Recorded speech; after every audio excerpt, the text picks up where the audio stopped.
వంశీ గారు జిల్లా కాంగ్రెస్ అధ్యక్షులతో పాటు కాంగ్రెస్ పార్టీ నాయకులందరం కూడా ప్రధానంగా కరీంనగర్ శాసన మండలికి సంబంధించిన కరీంనగర్, మెదక్, నిజామాబాద్, ఆదిలాబాద్ జిల్లాలకు సంబంధించిన పట్టభద్రుల శాసన మండలికి సంబంధించిన ఎన్నికల సందర్భంలో నిన్న జరిగిన ఓట్ల లెక్కింపు తదుపరి ఓటర్లు ఇచ్చిన తీర్పును గౌరవిస్తూ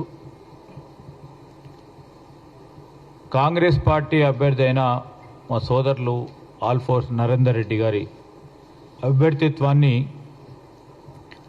బలపరిచిన పట్టభద్రులందరికీ, అదేవిధంగా యావత్ కాంగ్రెస్ పార్టీ 4 జిల్లాలకు సంబంధించిన మా నాయకత్వానికి, క్రియాశీలకంగా పనిచేసిన మా కాంగ్రెస్ పార్టీ కార్యకర్తలకి, నాయకులందరికీ హృదయపూర్వకంగా మేము వారికి కృతజ్ఞత తెలియజేస్తా ఉన్నాం. ఫలితం ఏమొచ్చినా కానీ కాంగ్రెస్ పార్టీకి సంబంధించి క్రియాశీలకంగా అభ్యర్థిని గెలిపించాలని ఆలోచన చేసిన ప్రతి ఒక్క కార్యకర్తకి మేము కృతజ్ఞతలు తెలియజేస్తూ ఉన్నాం. ఈ సందర్భంలో మేము తెలియజేసింది ఒకటి స్పష్టంగా కనబడతా ఉంది. పార్లమెంట్ ఎన్నికలకు సంబంధించి ఏ విధంగానైతే బీజేపీతోని మమేకమై బీఆర్ఎస్ నడిచిందో,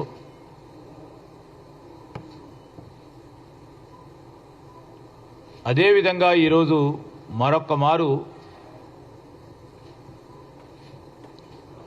తీవ్ర ప్రయత్నం చేసి కాంగ్రెస్ పార్టీ అభ్యర్థిని ఓడగొట్టాలని బీఆర్ఎస్ నాయకత్వం యావత్తు మొత్తం బీజేపీకి సపోర్ట్ చేయడం స్పష్టంగా కనబడతా ఉంది.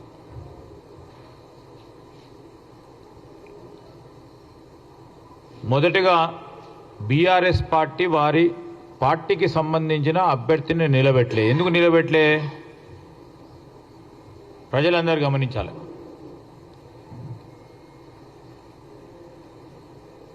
మన రాష్ట్రంలోనే పట్టభద్రులకు సంబంధించి మరి వరంగల్, నల్గొండ, ఖమ్మం జిల్లాలకు సంబంధించిన పట్టభద్రుల శాసన మండలి ఎన్నికల్లో ఆనాడు బీఆర్ఎస్ పార్టీ అభ్యర్థిత్వాన్ని ఖరారు చేసి నిలబెట్టి ముందుకు నడిచింది. అదేవిధంగా వారి పార్టీకి సంబంధించిన సీనియర్ నాయకుడు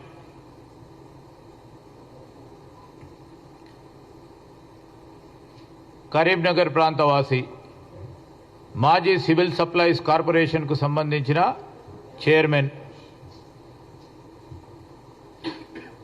ఆనాడు మరి ఆ సర్దార్జీ గారు రవీందర్ సింగ్ గారు పార్టీ పరంగా ఉన్న సీనియర్ నాయకుడు.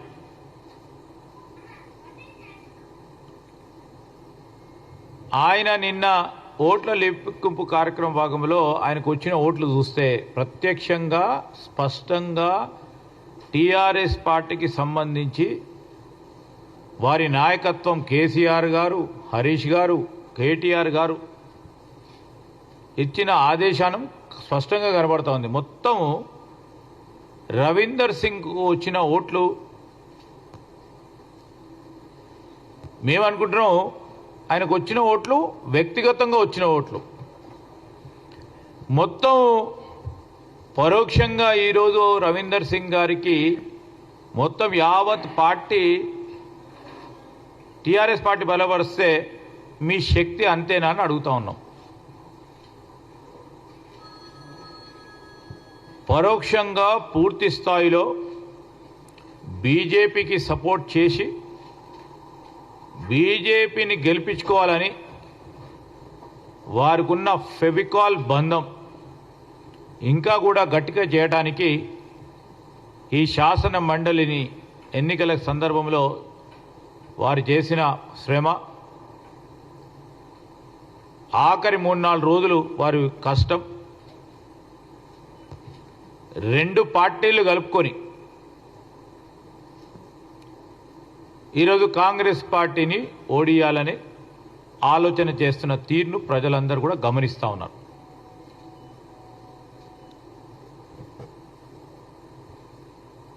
రెండో పక్షాన మేము ఈరోజు చెప్తా ఉన్నాం, ఇట్లా ఎన్నికలు జరుగుతూ ఉన్న సందర్భంలో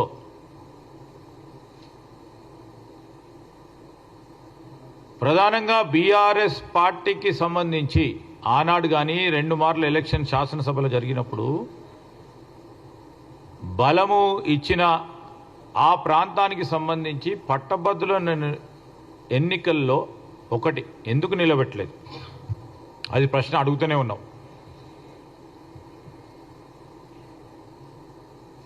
నిలబెట్టలేదు సరే, పరోక్షంగా ఇంత పెద్ద ఎత్తున బీజేపీకి సపోర్ట్ చేయటం జరిగిందా లేదా?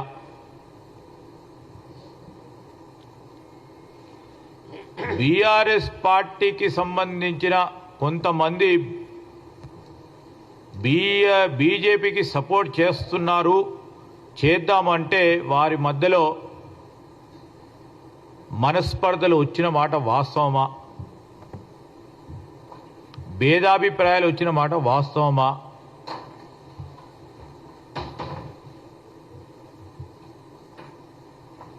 మేమెక్కడ వెనుకపోతలేం. ప్రజాభిప్రాయం, ప్రజా తీర్పును గౌరవిస్తూ మా గ్రాడ్యుయేట్ సోదరులకు సంబంధించి ఇంకో ప్రక్కన ఉపాధ్యాయులు, ఉపాధ్యాయ సంఘం, ఉద్యోగ సంఘాలకు సంబంధించి ఒక విజ్ఞప్తి చేస్తూ ఉన్నాం. కానీ విని ఎరగని రీతిలో ఈ రాష్ట్రానికి సంబంధించిన యువత, ప్రధానంగా గ్రాడ్యుయేట్ సోదరులకు, సోదరిమణులకు ఉపాధి కల్పించాలని ఆలోచన చేస్తూ 1 సంవత్సర కాలంలో 56,000 ఉద్యోగాలు అందించిన తర్వాత, అదేవిధంగా వారికిన్న పట్టభద్రులకు సంబంధించిన నైపుణ్యాన్ని పెంచాలని క్రియాశీలకంగా ఈ రాష్ట్ర ప్రభుత్వం, ముఖ్యమంత్రి గారు నైపుణ్యానికి సంబంధించిన స్కిల్స్ యూనివర్సిటీని ఏర్పాటు చేసి భావితరాలకి సంబంధించిన మన యువతకు సంబంధించిన దిశను అందించే ప్రయత్నం చేస్తూ ఉన్నాం. ఇంకో ప్రక్కన ఉపాధ్యాయ సోదరులకు, సోదరిమణులకు ఎప్పుడు లేని విధంగా ట్రాన్స్ఫర్లు కానీ, ప్రమోషన్లు కానీ, డిఎస్సి నియామకాలు కానీ 317 జీవోకు సంబంధించి రాష్ట్ర ప్రభుత్వ పరిధిలో రాష్ట్రపతి ఉత్తర్వులకు సంబంధించి ఆ పరిధిలో రాష్ట్ర ప్రభుత్వానికి ఉన్న వెసులుబాటును అందించి వేలాది మందికి ఈరోజు ఆనాడు ఇబ్బంది పడ్డ 317 జీవో ప్రకారం ఇబ్బంది పడ్డ ప్రభుత్వ ఉద్యోగులకు న్యాయం చేసే కార్యక్రమంతో పాటు ఒకటి తర్వాత ఒకటి చేస్తూ ఉన్న తరుణంలో తప్పకుండా ఇంకా కూడా చేయాలి, చేసే క్రమంలో ముందుకు నడవాలని మీరు ఆలోచన చేస్తే తప్పకుండా చేసి ముందుకెళ్తాం. ఒక స్ఫూర్తిదాయకమైన ఆలోచన మా నిరుద్యోగ సోదరులు కానీ, పట్టభద్రులకు సంబంధించిన మిత్రులే కానీ, ప్రధానంగా బీజేపీ తోడుగా నిలబడ్డ బీఆర్ఎస్ వారి మాటలకి భ్రమపడకుండా మరొక మారు చెప్తా ఉన్నాం, పట్టభద్రులకు సంబంధించి కానీ, ఈ రాష్ట్రంలో ఉన్న యువతీ యువకులకు సంబంధించిన శ్రేయస్సు గురించి పనిచేయాలనే తపనతో ముందుకు పోతా ఉన్న ప్రభుత్వానికి ప్రోత్సాహం కల్పిస్తూ ముందుకు నడవాలని వారిని కోరుతా ఉన్నాం. జీవన్ రెడ్డి గారు మాట్లాడు. ఎనీథింగ్ మీరు చెప్పండి. ఇప్పుడు మేము అనేక సందర్భాల్లో అనేక రంజాన్లు వచ్చినాయి, అనేక పండుగలు వచ్చినాయి. ఎన్నిసార్లు గిఫ్ట్ ఇచ్చుంటాము? చాలా సందర్భాల్లో గిఫ్ట్. ఇది గిఫ్ట్ కాదని కాదు, ప్రజాభిప్రాయం. మీరు రంజాన్ గిఫ్ట్ ఎవరితో కలిసి ఇచ్చిండ్రు అనుకుంటా? బీజేపీ బీఆర్ఎస్ పార్టీ కలిపి మీరు చేస్తూ ఉన్న ఒప్పందాలు స్పష్టంగా ఈరోజు బయటికి వస్తూ ఉన్నాయి. ఈరోజు మీరు రంజాన్ గిఫ్ట్ ఇస్తే మేము రంజాన్ తర్వాత ఇంకో గిఫ్ట్ ఇస్తాం, మళ్ళీ ఇంకో పండుగ వస్తుంది కదా.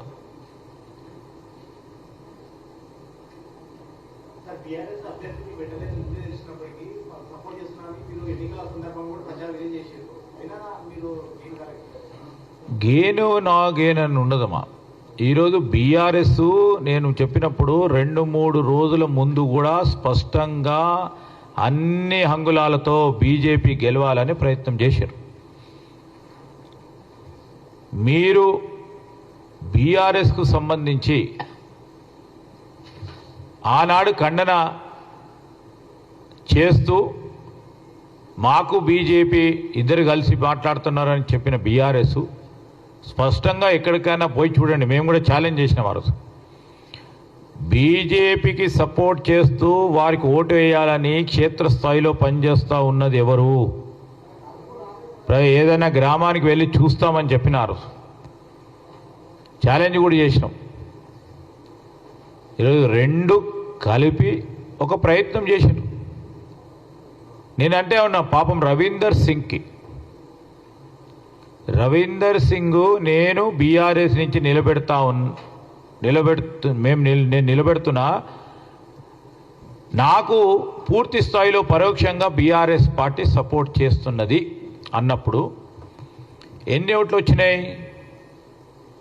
వారి బలం అంతేనా బీఆర్ఎస్ది? వారికి ఉన్న బలం అంతా కూడా బీజేపీకి సపోర్ట్ చేస్తే వారికి బీజేపీ మధ్య గల సత్సంబంధాలు, ఆ బంధం ఇంకా పటిష్టంగా ఒక ఫెవికాల్ బాండ్గా ఏర్పడాలనే ఆలోచనతోనే ఓ ప్రయత్నం చేసిండ్రు. ఎన్నికలు కనుక ఒకసారి ఓటమి ఉంటుంది, ఒకసారి గెలుపు ఉంటుంది.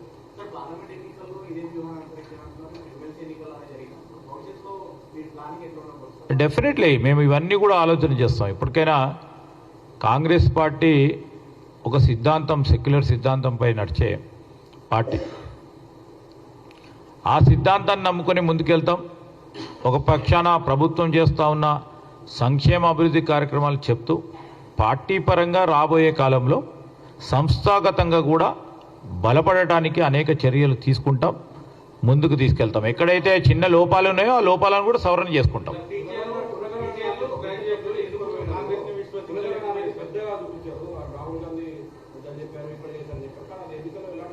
ఇప్పుడు కులగణనకు సంబంధించిన ఎన్నిక కాదు ఇది. కులగణన మొదలుపెట్టాం, దాని ఫలితాలు కనబడే తరుణంలో మేము ఈరోజు రాహుల్ గాంధీ గారు స్పష్టంగా చెప్పినారు, మేము ఈరోజు కులగణన చేస్తూ ఉన్నామంటే రాజకీయాల గురించి కాదు, ఓట్లు పడతాయని కాదు, ఓట్లు పడవని కాదని స్పష్టంగా చెప్పాను. So we never use this platform. ఈరోజు కులగణన చేస్తూ ఉన్నాం, మేము చేసేది చెప్పినాం.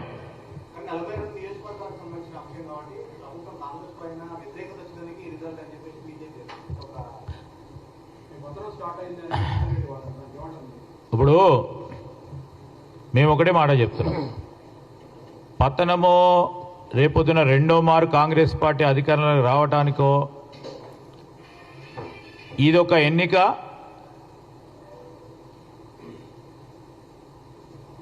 మార్గం చూపెడతలేదు. మేమే చెప్తా ఉన్నాం, మేము ఎన్నికలు పోతున్నప్పుడు బీజేపీ నిలబడ్డది, కేంద్రంలో బీజేపీ ఉండే, గెలిచిందా? ఈడ తెలంగాణలో పతనం వాళ్ళది. బీజేపీ బీఆర్ఎస్ కలవటం అనేదే పతనానికి మొదటి అడుగు వారి పార్టీకి.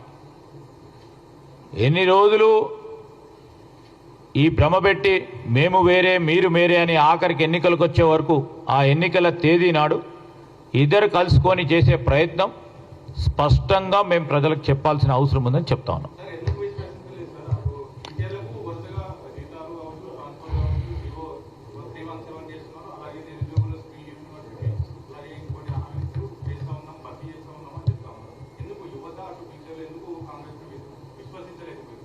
ఈరోజు కాంగ్రెస్ పార్టీని విశ్వసించకుంటే, కాంగ్రెస్ పార్టీకి సంబంధించిన ఆలోచన చేయకుంటే మాకు అన్ని ఓట్లు కూడా రాకపోతుండే. రైట్, విశ్వసిస్తూ ఉన్నారు. ఇంకా కూడా చేయాలనే సంకల్పం, మీరు ముందుకు సాగాలని చెప్తా ఉన్నది కూడా కనబడుతుండొచ్చు కదా దాంట్లో. We take it everything in positive way.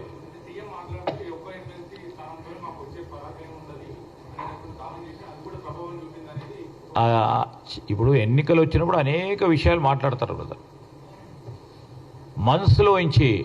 ఈరోజు మేము ఇవన్నీ చేస్తూ ఉన్నాము, చేస్తున్నప్పుడు మీరు ఓటేయండి అని వారు ఒక అప్పీల్ చేసిండ్రు ఓటర్స్కి. అప్పీల్ చేస్తూ ఉన్న తరుణంలో బీజేపీ వారు చేసే ప్రచారం,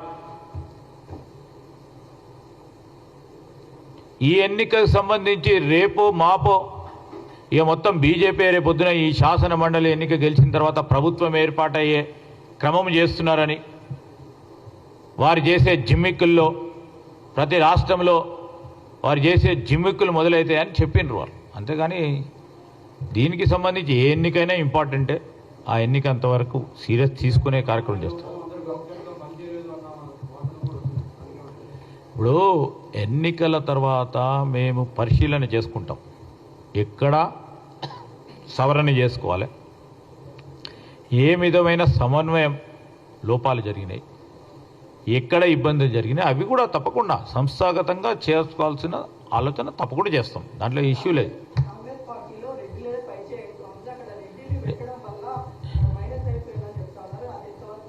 ఇప్పుడు గెలిచింది ఎవరు?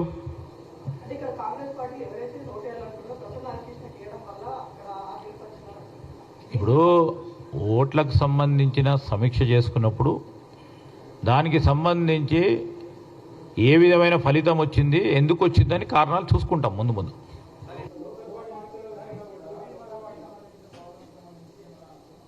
ఏదండి, definitely it's not a referendum. Referendum అని ఎవరన్నా అన్నవా? ఎవరికి వారు బీజేపీ వాడు ఇప్పుడు గెలిచిండనుక రెఫరెండం అని మాట్లాడతారు. ఎవరు వెనుకపోతలేరు.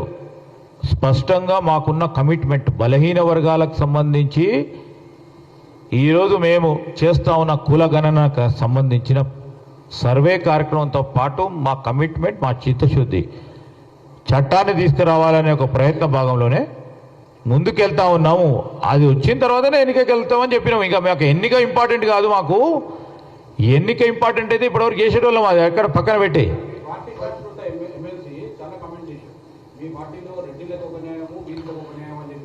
మా పార్టీ అందరి పార్టీ 100 సంవత్సరాలు పైచిలకు బలహీన బడుగు వర్గాలకు సంబంధించి, మైనారిటీలకు సంబంధించి అన్ని వర్గాలను కలుపుకుని కలిసి నడిచే పార్టీ. ఈరోజు ఒక బలహీన వర్గానికి సంబంధించిన కాంగ్రెస్ పార్టీలో ఉన్న సీనియర్ నాయకుడు, ప్రదేశ్ కాంగ్రెస్ కమిటీ అధ్యక్షుడు మహేష్ కుమార్ గౌడ్ గారు, వారి ఆధ్వర్యంలో యావత్ పార్టీ నడుస్తూ ఉందంటే బలహీన వర్గాలకు సంబంధించి ఏ విధమైన ప్రాధాన్యత ఇవ్వాలి, అందరు కలిసి పనిచేయాలనే ఒక ఆలోచన దృక్పథం మా అఖిల భారత కాంగ్రెస్ పార్టీకి ఉంది కాబట్టి ముందుకు నడుస్తూ ఉన్నాము. ఇదే ప్రధానమైన అన్ని ప్రశ్నలకి సమాధానం.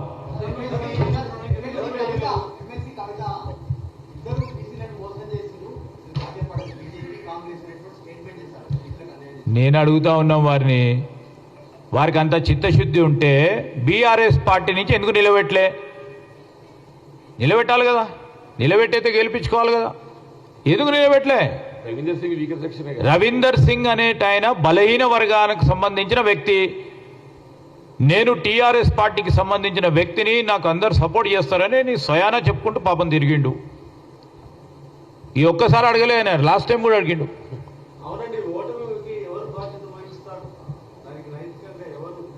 ఇప్పుడు నైతికంగా ఈరోజు సమిష్టంగా నో నైతికంగా ఏముందండి ఇప్పుడు అనైతికంగా వారు గెలిచిండ్రు 42 నియోజకవర్గాలకు సంబంధించి కాంగ్రెస్ పార్టీ సంబంధించి ఎక్కడ సమన్వయం లోపడు ఎక్కడ ఏ విధంగా ఇబ్బందులు వచ్చినాయి అన్నీ కూడా మేము చూసుకొని మాట్లాడతాం.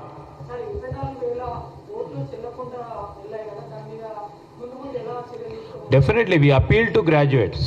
మేము ప్రతి ఎలక్షన్లో కూడా ఎలక్షన్ ప్రచారం కార్యక్రమంలో కూడా ఏ విధంగా ఓటు వేయాలి, ఏ అభ్యర్థికి ఏ విధంగా ఓటు వేయాలి, మా కాంగ్రెస్ పార్టీకి అభ్యర్థికి ఈ విధంగా ఓటు వేయాలని ఒక పరంగా వారిని ఎన్లైటన్ చేసుకుంటూ ఎంపవర్ చేసుకుంటూ ఎడ్యుకేట్ చేసుకుంటూ ముందుకు నడిచినాం.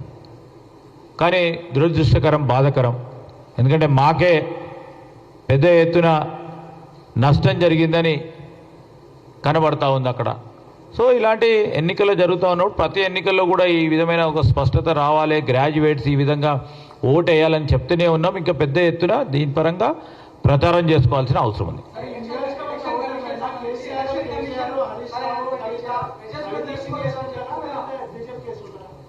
ఇప్పుడు వాళ్ళ స్ట్రెంగ్త్ 1000 లోపడే అయితే మనం వారి పార్టీకి స్ట్రెంగ్త్ ఆలోచన చేసుకుని వారిని చెప్పమని చెప్పాలా.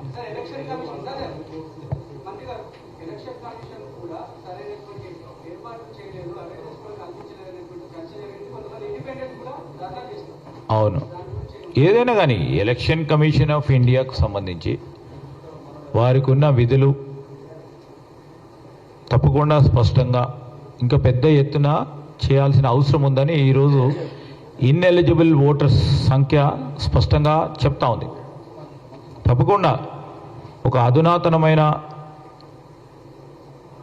పద్ధతిలో అందరు ఓటర్స్ను ఎన్లైటన్ చేయాల్సిన పరిస్థితి ఏర్పడ్డది. ఈరోజు ఎన్నికలకు సంబంధించి 24,000 మంది ఆ తీర్పు అవే ఎలిజిబుల్ ఓట్లయితే తప్పకుండా మేము గెలిచేవాళ్ళం. మేము మాకు స్పష్టంగా కనబడతా ఉంది అక్కడ. సో దాన్ని మేము బేస్ చేసుకొని మాట్లాడతలేము ఈరోజు సరే జరిగింది ఎన్నిక, ఆ ఎన్నికకు సంబంధించిన ఫలితాలు వచ్చినాయి. ఫలితాలను గౌరవించాల్సిన బాధ్యత మాది. తీర్పును గౌరవిస్తూ జరిగిన ఉదంతం ఏ విధంగానైతే బీజేపీ అనైతికంగా ఏ విధమైన మరి ప్రచారాలు చేసి ఏ విధంగా అనైతికమైన భాగస్వామ్యం చేసిందో బీఆర్ఎస్ పార్టీ పరంగా మేము చెప్పడం జరిగింది. Thank you. క్యాబినెట్